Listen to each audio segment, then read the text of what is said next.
तपस्या अपने माता पिता के साथ भानपुर गांव में रहती थी। तपस्या बचपन से ही भगवान शिव की भक्ति करती थी।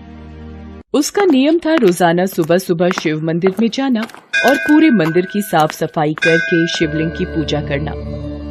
तपस्या के पिता किसान थे।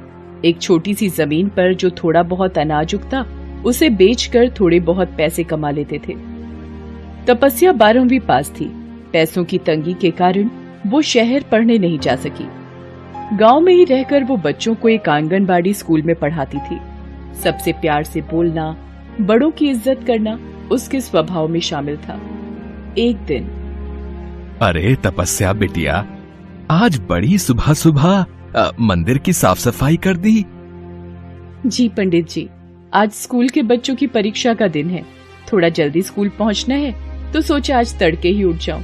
अच्छा पंडित जी, अब मैं चलती हूँ। खुश रह बिटिया, बड़ी प्यारी बच्ची है।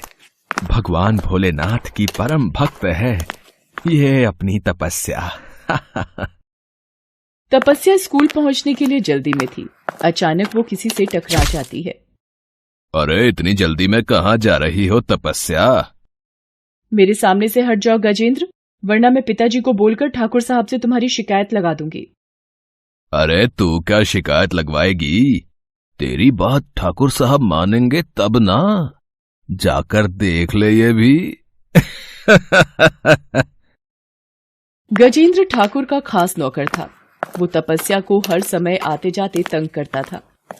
तपस्या इन बातों से बहुत दुखी होती थी। अब उसने अपने पिता को बोल ही दिया, बापू, ये गजेंद्र की हरकतें बढ़ती जा रही हैं। जब देखो राह में रास्ता रोककर परेशान करता है। तू परेशान मत हो बेटा, मैं अभी ठाकुर के पास जाता हूँ और इस बारे में बात करता हूँ। राम प्रसाद ठाकुर भान सिंह के पास जाता है और गजेंद्र की सारी बात बताता है। एक बात बोलूं राम प्रसाद, अपनी बेटी को घर में रख। इधर उधर गांव में मास्टरनी बनी घूमती रहती है। लड़कियों का घर में रहना ही शोभा देता है, समझा के? बेचारा राम प्रसाद एक गरीब किसान था। ज्यादा कुछ बोल नहीं सकता था। ठाकुर से गांव में सब डरते थे। वो चुपचाप वहां से चला जाता है। एक दिन शिव मंदिर के बाहर गजेंद्र फिर से तपस्या का रास्ता रोक लेता है और तपस्या का हाथ पकड़ने की कोशिश करता है। तपस्या उसे चांटा लगा देती है। गजेंद्र गुस्से में आ जाता है। मैं तुम्हें पुलिस के हवाले कर दूं, इससे पहले यहाँ से चले जाओ। देख लूंगा तुझे, बस एक मौका हाथ लगने दे। गजेंद्र गुस्से में भरा वहां से चला जाता है। तभी पंडित जी बाहर आ जाते हैं। अरे तपस्या बिटिया, ये गजेंद्र एक नंबर का गुंडा है। इसके मुंह ना ही लगो तो अच्छा है। अब अपना मन मत खराब कर बिटिया। अच्छा, अब परसों शिवरात्रि है तो मंदिर में ठाकुर साहब सोने का कलश और मां पार्वती को सोने के गहने चढ़ा रहे हैं। बहुत बड़ा भंडारा होगा। अपने माँ बाबू को भी दर्शन के लिए मंदिर लेती आना बिटिया, ठीक है ना? ठीक है पंडित जी, मैं ले आऊंगी। शिवरात्रि के दिन ठाकुर भान सिंह शिवलिंग पर सोने का कलश और माँ पार्वती को सोने के गहने चढ़ाता है। भीड़ के कारण तपस्या अपने माँ बापू के साथ मंदिर के बाहर ही खड़े होकर दर्शन करती है। अगले दिन तपस्या सुबह सुबह मंदिर की सफाई करके स्कूल चली जाती है। पीछे से, अरे माँ पार्वती के गहने कहाँ हैं? मंदिर में चोरी हो गई। गहनों की चोरी किसने की? ठाकुर साहब को बताता हूँ। पंडित दौड़ता दौड़ता ठाकुर के पास जाता है।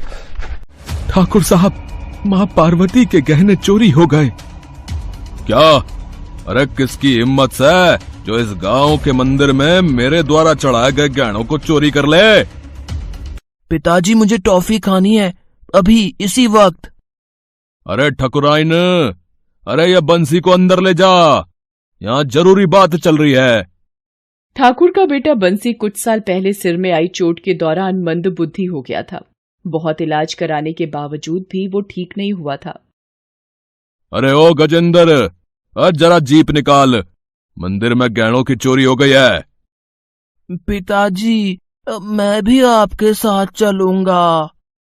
अरे अभी हम काम से जा रहे हैं, ठकुराइन इसे अंदर लेके जा। नहीं, मैं भी चलूंगा। मुझे जाना है जीप पर घूमने। अच्छा अच्छा, चल बैठ जा, तू ना मानेगा आज। ठाकुर मंदिर पहुंचता है और आसपास में सभी से पूछताछ की जाती है, पर कोई भी जवाब नहीं मिलता। आखिर चोर है कौन? अरे ऐसी हिम्मत कौन कर सकता है? ठाकुर साहब, ये पता चल जाए कि आज सुबह सुबह मंदिर कौन आया था, बस वही मंदिर के गहनों का चोर है। ये ठीक रहेगा। क्यों पंडित जी, सबसे पहले सुबह सुबह कौन मंदिर आता है, कुछ पता है के? ठाकुर साहब, सुबह सुबह तो बस तपस्या बिटिया ही मंदिर की साफ सफाई करने आती है और पूजा पाठ करके चली जाती है, पर उसे तो ये कार्य करते हुए बरसों बीत गए। अरे पंडित जी, इंसान की नियत बदलते देर नहीं लगती। अरे तपस्या को अभी बुलवाओ। ठाकुर अपने एक आदमी को तपस्या के घर भेजता है। तपस्या कहाँ है?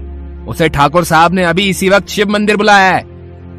मेरी बेटी को ठाकुर साहब बुला रहे हैं, पर क्यों? सुनो जी तपस्या के बापू, तपस्या को ठाकुर साहब ने बुलाया है। अब क्या काम है ठाकुर साहब को तपस्या से? पता नहीं, मंदिर में गहनों की चोरी के सिलसिले में पूछताछ करनी है शायद। मुझसे पूछताछ करनी है? जल्दी चलो, ठाकुर साहब गुस्सा करेंगे, जल्दी चलो। चलो बापू, पता नहीं मुझसे क्या काम है। तपस्या शिव मंदिर पहुंचती है। अरे तपस्या, सच सच बता दे, मंदिर के गहने तूने कहाँ छिपाए हैं? कौन से गहने ठाकुर साहब? मैंने कोई गहने नहीं चुराए।